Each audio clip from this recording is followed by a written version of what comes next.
नमस्कार। विश्व समाधान मंच प्यारा उत्तराखंड में आप सबका स्वागत है।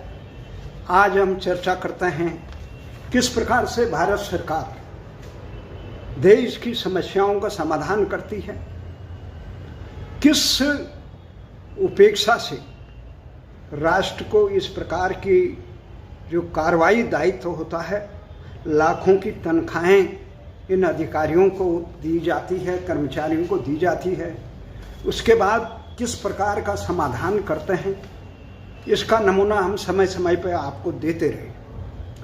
आज का मुख्य विषय कुछ और था। मैं चाह रहा था कि देश और विश्व की समसामयिक विषयों पर मैं चर्चा करूं।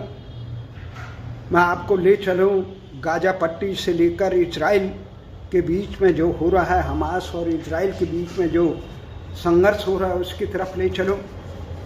मैं ले जाने के लिए तैयार था किस प्रकार से गांव का विकास करना चाहिए। एक और अपनी अभी हाल में उत्तराखंड मैं अपने गांव की यात्रा के बारे में आपको बताना चाह रहा था।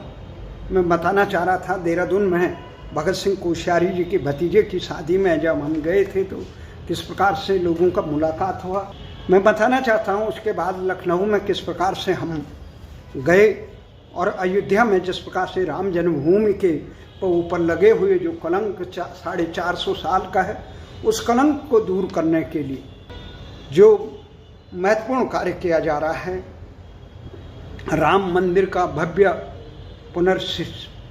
वो स्थापना की जा रही है, जिस पर जो आक्रांताओं द्वारा किया गए अतिक्रमण को मुक्त करने के बाद फिर 400-450 साल के बाद भारत अपने इस महत्वपूर्ण कार्य को कर रहा है, गौरवशाली परंपरा का वहन करके।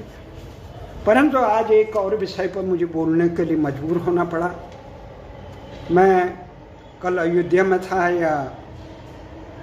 अयोध्या में था और वहाँ देख रहा था, और उसके बाद लखनऊ की तरफ चला।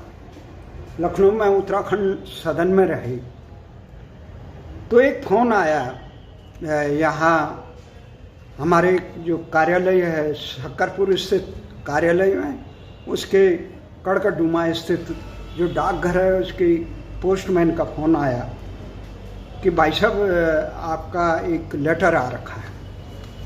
लेटर आ रखा है तो मुझे स्मरण आया कि कुछ दिन पहले सीबीआई के कार्यालय से मुझे फ़ोन आया कि आपका एक पत्र हमने भेजा था, उस पत्र का जवाब, वो पत्र आपके उपरोक्त पते पर नहीं पहुंचा। तो मेरे मन में शंका हुई, सीबीआई का क्या काम है, या सत्तासीनों को हमारा मुजफ्फरनगर कांड में साफ गोई से कहना पसंद ना आया हो, इसलिए हो सकता है उन्होंने कुछ नोटिस भेजा हो। तो जब उनका आया तो मैंने कहा भाई मैं आज तो नहीं आ पाऊँगा, तो मैं कल पहुँच पाऊँगा। तो आज मैं सुबह मैंने जब फ़ोन किया तो 11:30 बजे के बाद मैं यहाँ शकरपुर में पहुँचा, अपने कार्यालय पे आया। कार्यालय पे आया तो कार्यालय पे देखा मैंने, जब पत्र आया तो पत्र आके एक तो मुझे कई बार इस प्रकार की कार्य हुई। जो पत्र ये सीबीआई के कार्यालय से अभी आया है, सीबीआई का ये आपको उनका सीबीआई का कार्यालय से आया है। ये कार्यालय है कंप्लेंट एंड कोऑर्डिनेशन सेल, जो पॉलिसी डिवीजन न्यू दिल्ली 3 से सीबीआई सत्यमेव जयते। फ़ोन नंबर है 011-24-36-27-00 20 नंबर है 5091। कॉन्फिडेंशियल लिखा हुआ है, ये बहुत गोपनीय पत्र है, कॉन्फिडेंशियल। मैंने सोचा क्या लिखा होगा इसमें, मैंने देखा तो उसमें लिखा था सेवा में श्री दिनेश एंड अदर उत्तराखंड आंदोलनकारी संगठनों की समन्वय समिति U203 4th फ्लोर विकास मार्ग शकरपुर दिल्ली 92 और ये मेरा नंबर 99-101-45-367। तो मैंने कहा ये दिनेश का है, मैं क्यों लूँ। फिर मुझे आया कि ये तो हमारे संगठन के जिसका मैं संयोजक भी हूँ, उत्तराखंड आंदोलनकारी संगठनों के समन्वय समिति का, और मेरे से वार्ता हुई थी CBI के कार्यालय में और मेरा ही फोन है। तो हम ले लेते हैं, देख लेते हैं किस प्रकार के कार्य भारत सरकार के कार्यालय में हो रहे। तो उसमें ये शिकायत ये थी कि आपने DOPT के 2023 से और 001888 ये जो पत्र आया है CBI के कार्यालय से, ये पत्र जो है केंद्रीय अन्वेषण bureau, central bureau of investigation, confidential और urgent, subject forwarding to representation and public grievance petition regard, please find and enclose here with grievance petition of DOPT P 2023-00-1888 dated 2 October 2023 को Shri Dinesh and other grievance through their Pratap Chandra Maurya section officer DOPT। ये प्रताप चंद्र मौर्य के द्वारा इनको दिया गया vide DOPT ID number 23/1/2023 PG cell public grievance dated 11/10 को ये North Block New Delhi on the subject city above. It requested to that necessary action may be kindly taken on the aforesaid reference under the information to the petitioner. The result of the action taken in this matter may please be intimated to Police Division so that appropriate reply may be sent the police division to DOPT। ये एक पत्र उन्होंने हमें भेजा है आंदोलनकारी और श्री प्रताप चंद्र मौर्य को, ये नॉर्थ ब्लॉक में DOPT का। ये जो पत्र आए हैं, हमें भारतीय भाषा आंदोलन में कई प्रकार के पत्र आए भारत सरकार के द्वारा, मांग हम क्या कर रहे हैं। अब इसमें CBI के लिए हमने नहीं कहा था, हमने भारत के हुक्मरानों को, CBI ने तो अच्छा काम किया था इस मुजफ्फरनगर कांड केस में, जो उत्तराखंड राज्य गठन निर्माण आंदोलन में जो 1 अक्टूबर 1994 की रात को से 2 अक्टूबर की प्रातःकाल तक 94 में जो रामपुर तिराहे मुजफ्फरनगर कांड में उत्तर प्रदेश सरकार पुलिस प्रशासन ने जो जनता के साथ घिनौना अत्याचार, नरसंहार, व्यभिचार और भारतीय संविधान और संस्कृति का जो रोंदने का काम किया था, उसके खिलाफ काला दिवस हम विगत 29 साल से संसद की चौखट पे इसलिए मनाते हैं कि देश के संविधान में ये कहा गया, देश के हुक्मरानों का एक दायित्व है, व्यवस्था का एक दायित्व है कि एक निर्दोष नागरिक को भी अगर उत्पीड़न होता है, उसका शोषण होता है, उसका दमन होता है, तो ये व्यवस्था की जिम्मेदारी है उसको न्याय दे और शोषक और दमन करने वाले अत्याचारी, पापाचारी, दुराचारी को कड़ा दंड दे। ये नागरिक का धर्म नहीं है कि वो गुहार लगाए। परंतु बहुत हैरानी की बात है, जिसके इसमें स्वयं CBI ने, भारत की सर्वोच्च जांच एजेंसी CBI ने बहुत बेहतरी से सरकार के दबाव के बावजूद ये कहा कि इसमें ये गुनाहगार है, तत्कालीन उत्तर प्रदेश सरकार की पुलिस प्रशासन इसमें जिम्मेदार है और इनके खिलाफ कड़ी सजा। उन गुनाहगारों को सजा देने में जो इलाहाबाद उच्च न्यायालय ने बहुत मजबूती से ये केस में सजा दिलाई थी, उस केस में सजा दिलाने में सर्वोच्च न्यायालय और भारत की सर्वोच्च न्याय व्यवस्था असफल रही। हमारा यही मानना था 2 अक्टूबर को मुजफ्फरनगर कांड के बरसी पर 29वीं वर्षी पे हम 28 सालों से उत्तराखंड आंदोलनकारी संगठनों की समन्वय समिति, जिसमें प्रमुख आंदोलनकारी संगठन थे जो ध्वजवाहक रहे, जिसने भारत में राज्य निर्माण के इतिहास में एक इतिहास बनाया, उत्तराखंड जनता संघर्ष मोर्चा, जिसका मैं स्वयं अध्यक्ष हूं।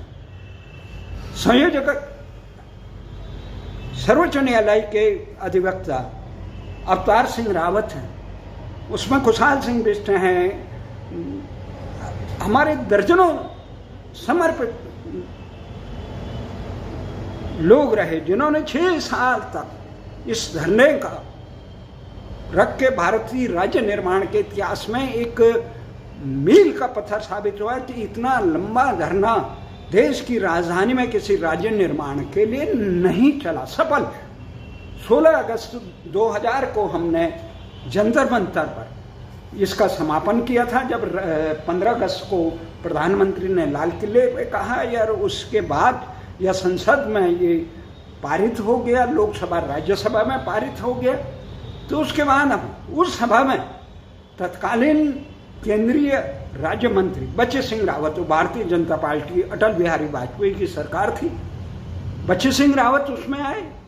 उसमें तत्कालीन उत्तराखंड राज्य आंदोलन में संयुक्त संघर्ष समिति के संरक्षक और तत्कालीन कांग्रेस के नेता, जो वर्तमान में भारतीय जनता पार्टी उत्तराखंड सरकार में कैबिनेट मंत्री है, सतपाल महाराज, हरक सिंह रावत हमारे आंदोलन के साथी रहे, जनता संघर्ष मोर्चा के पूर्व प्रमुख रहे और कैबिनेट मंत्री रहे और उत्तराखंड में वो संघर्ष के साथी रहे कुछ दिन। उसके बाद वो अपने अन्य राजनीतिक मजबूरियों के कारण राजनीतिक दल में चले गए। पर उसके बाद उसके साथ ही केदार सिंह रावत आए, लेफ्टिनेंट जनरल शैलेंद्र बहुगुणा जी आए और पांगती जी थे, हमारे पूर्व सैनिक में पीसी थपलियाल थे, जो उनका पूर्व आंदोलनकारी संगठनों का। वहाँ पे इस आंदोलन को महिला मंच से लेकर महिला संयुक्त संघर्ष समिति, महिला मंच कमला पंत के नेतृत्व में और महिला संयुक्त संघर्ष कौशल्या डबराल, उषा नेगी, कमला कंडारी, आशा बहुगुणा, ये तमाम लोग और संयुक्त छात्र संघर्ष समिति जो थी, जो गिरजा पाठक से मेहता थे, एसपी सेठी थे, ये तमाम साथी हमारे थे। हमारे छात्र नेता संयुक्त संघर्ष समिति के अनेक साये से लेकर पूर्व सैनिक से लेकर कर्मचारी संगठन दौलत राम सेमवाल से लेकर अनेक हमारे साथी इसमें रहे। जनरल रावत थे, रुड़की में रहने वाले जगमोहन रावत जी थे। हमें याद है उत्तराखंड आंदोलन के कोई ऐसा नेता, इंद्रमणि बडोनी से लेकर दिवाकर भट्ट से लेकर यहाँ पे काशी सिंह एरी से लेकर, जिन्होंने जंतर मंतर पे इस धरना स्थल पर अपना, बसंत साठे से लेकर कई नेता राष्ट्रीय अंतर्राष्ट्रीय, तिवारी भी खुद एक दिन आए जिन्होंने कहा कि मेरी लाश बनेगा। वो खंडूड़ी जी जो उस समय तत्कालीन सेना से निवृत्त हुए थे, ने अपने मामा जी के नाम पे, हेमवती नंदन बहुगुणा जी के नाम पे, वो भारतीय जनता पार्टी में पूर्व सैनिक के बड़े पदाधिकारी रहे, तो उन्हें बीजेपी नेता रहे। उत्तरांचल जो भारतीय जनता पार्टी ने इस आंदोलन में सेंग लगाने के लिए उत्तरांचल संयुक्त संघर्ष समिति बनाई थी, उसके भी अध्यक्ष, ये तमाम लोग आते थे। परंतु उत्तराखंड के समर्पित उन आंदोलनकारी ताकतों ने इन राजनीतिक दलों को, ना हरीश रावत वहाँ पे धरने पे काबिज हो पाए, न खंडूड़ी काबिज हो पाए, सपा बसपा के तमाम प्रकार के सामाजिक तत्वों से भिड़ते रहे और अन्य राजनीतिक दल उनको हम मिले। तो हम उन आंदोलनकारियों को नमन करते हैं। कल ही हमें अशोक लाल शाह का भी फोन आया था। मैं देवेंद्र चमोली हैं, हमारे बहुत अच्छे साथी रहे यहाँ पे। इसी मंच के अंतिम में मैं वो अपने को खुनी जी, नरेंद्र वाकुनी जी चले गए और प्रताप रावत थे हमारे, और पवार थे, रणजीत पवार थे, अनेक साथी हैं हमारे। कई बार शिकायत करते हैं हमारे रविंद्र बर्तवाल जी, हमारा नाम नहीं आता। ये तमाम जो हमारे साथी थे उन्होंने समर्पण भाव से, तो अन्य आंदोलनकारी संगठन, ये तो जनता संघर्ष मोर्चा का, अन्य आंदोलनकारी संगठन थे, उत्तराखंड महासभा जो बहुत कई दशक पहले से हरपाल नेतृत्व के नेतृत्व में रहे, तो उत्तराखंड महासभा हरपाल रावत जो बाद में हरीश रावत के मुख्यमंत्री बनने पे सलाहकार रहे और कांग्रेस के नेता हैं वर्तमान में। और हमारे क्या कहते हैं राज्य लोकमंच, उत्तराखंड राज्य लोकमंच, जिसके उस समय उदयराम ढोंडियाल अध्यक्ष रहे, वर्तमान में बृजमोहन उप्रेती जी जिन्होंने संसद में भी इस मामले में नारे लगाए, वो इसके ध्वजवाहक हैं वर्तमान में। और उत्तराखंड जन मोर्चा, इसमें जगदीश नेगी, मैं भी पहले शुरू में जन मोर्चा में जुड़ा था, परंतु जो आंदोलन की गति रही और आंदोलन को दिशा देने के लिए हम जनता संघर्ष मोर्चा में ही जो संयुक्त रूप से बना था उसमें जुड़े। जगदीश नेगी के नेतृत्व में जो आंदोलनकारी संगठन जिसने उत्तराखंड में इस राज्य आंदोलन की मुहिम को जागृत करने में महत्वपूर्ण उस समय भूमिका है। और दिल्ली के लोगों को खासकर ये हिल काउंसिल जो तालकटोरा स्टेडियम है मई महीने में, जो हरीश रावत और ये अपने राजेश पायलट और ये कांग्रेस के दिग्गज नेता उसमें राव के सलाहकार थे, उनके नेतृत्व में जो तालकटोरा में हिल काउंसिल की घोषणा करने वाले थे या उसके लिए माहौल बना रहे थे, उस माहौल को हमने कहा पूर्ण राज्य से कम कोई समझौता नहीं होगा।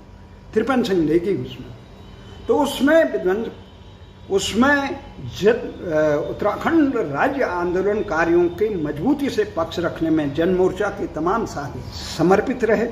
तो उस समय हरीश रावत जी ने भी कहा था कि ये उत्तराखंड राज्य आंदोलन में जो भी हिंसा होगी उसके लिए जिम्मेदार ये लोग होंगे जिन्होंने आज ये हिल काउंसिल, वो हिल काउंसिल जो सुभाष घिसिंग ने गोरखालैंड को खून खराबे के बाद दिलाया, तो मैं आज बिना खून खराबे के ये हिल काउंसिल को देना चाह रहा था, परंतु इन लोगों ने आज विध्वंस कर दिया। ये तमाम चीज़ें हुई।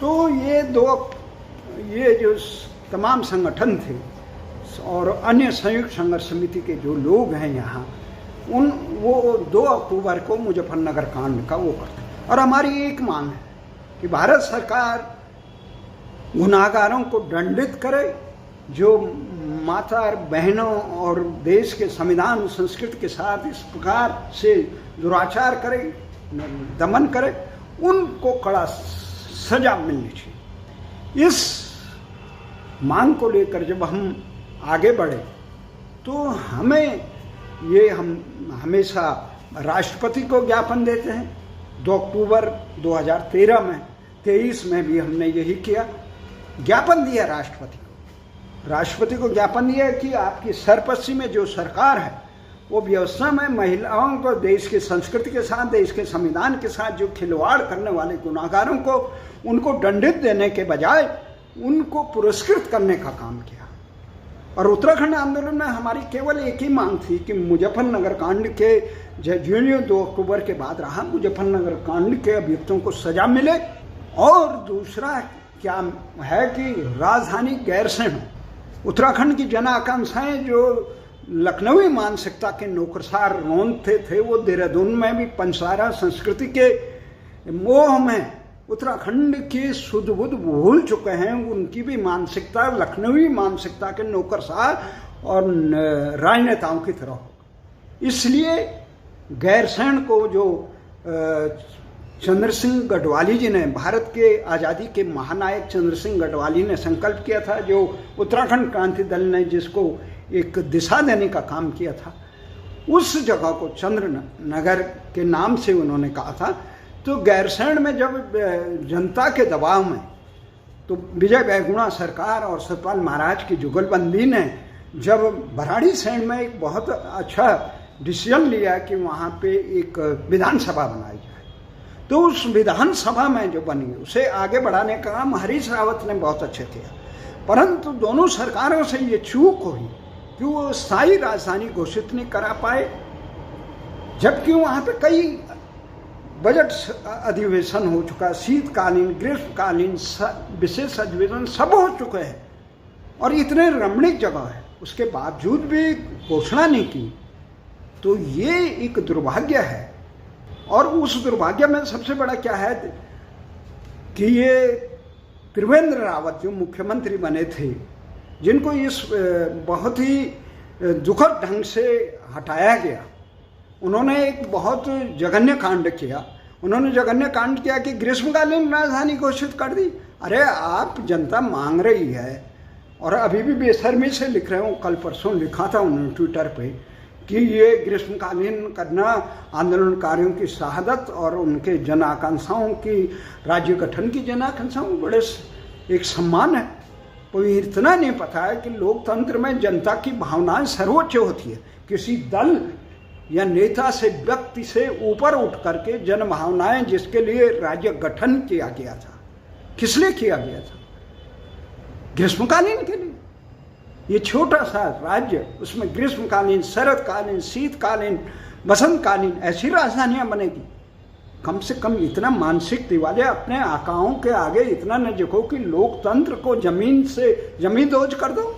महाकाल ने सुने और ऐसे ही जैसे उन्होंने ग्रीष्मकालीन राजधानी घोषित की, वैसे दिल्ली के आका उनको शाबाशी देने के बजाय ऐसे उठा के पटका कि राजधानी जो विशेष अधिवेशन बजट सत्र जो सत्र चल रहा था उसको भी आनंद फानंद में भंग किया और तुरंत 2 दिल्ली के दूत यहाँ से देहरादून गए। उन्होंने गैरसैंण जाने की भी जेमनियन से, और देहरादून में बुलाया सबको और तुरंत धामी को मुख्यमंत्री बना दिया। अरे भैया, इतना अपमान लोकतंत्र में। और फिर नया जनादेश चुनाव हुआ तो चुनाव में हार गए धामी, जीत गए।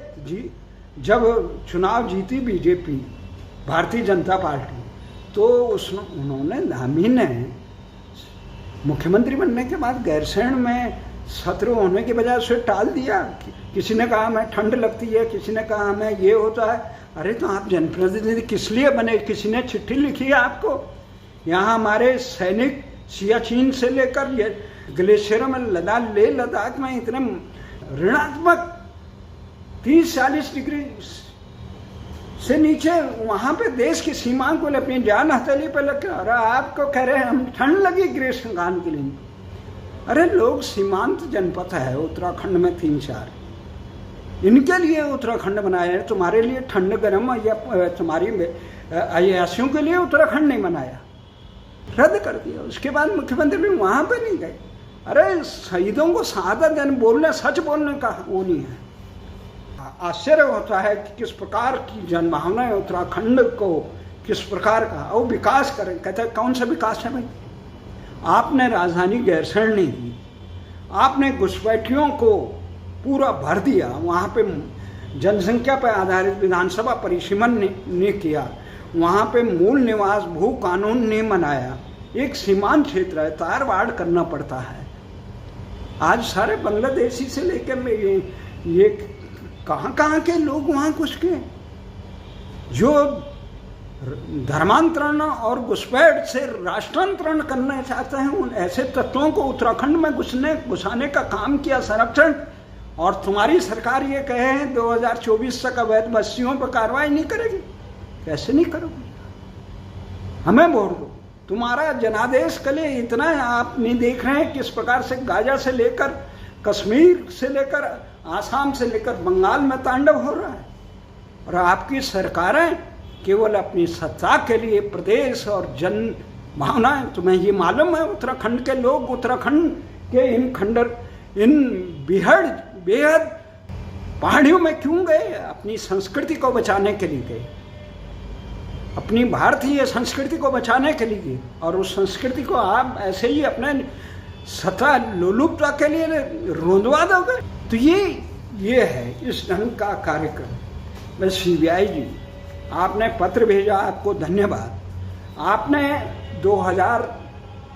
1994 में जो ये मुजफ्फरनगर कांड में जांच की, वो भी बहुत अच्छी। उसके बाद उत्तराखंड में इतने निकम्मे मुख्यमंत्री रहे, 2000 से लेकर 2023 तक जितने भी मुख्यमंत्री रहे, इतने निकम्मे और निर्लज रहे। वो न प्रदेश के इस आत्मसम्मान को रोनने वालों को सजा दिलाने के लिए, चाहे पक्ष हो विपक्ष, संयुक्त रूप से न दिल्ली दरबार को मजबूर करने के लिए गुहार लगाने का काम किया, न राजधानी गैरसैंण को घोषित करने का काम किया।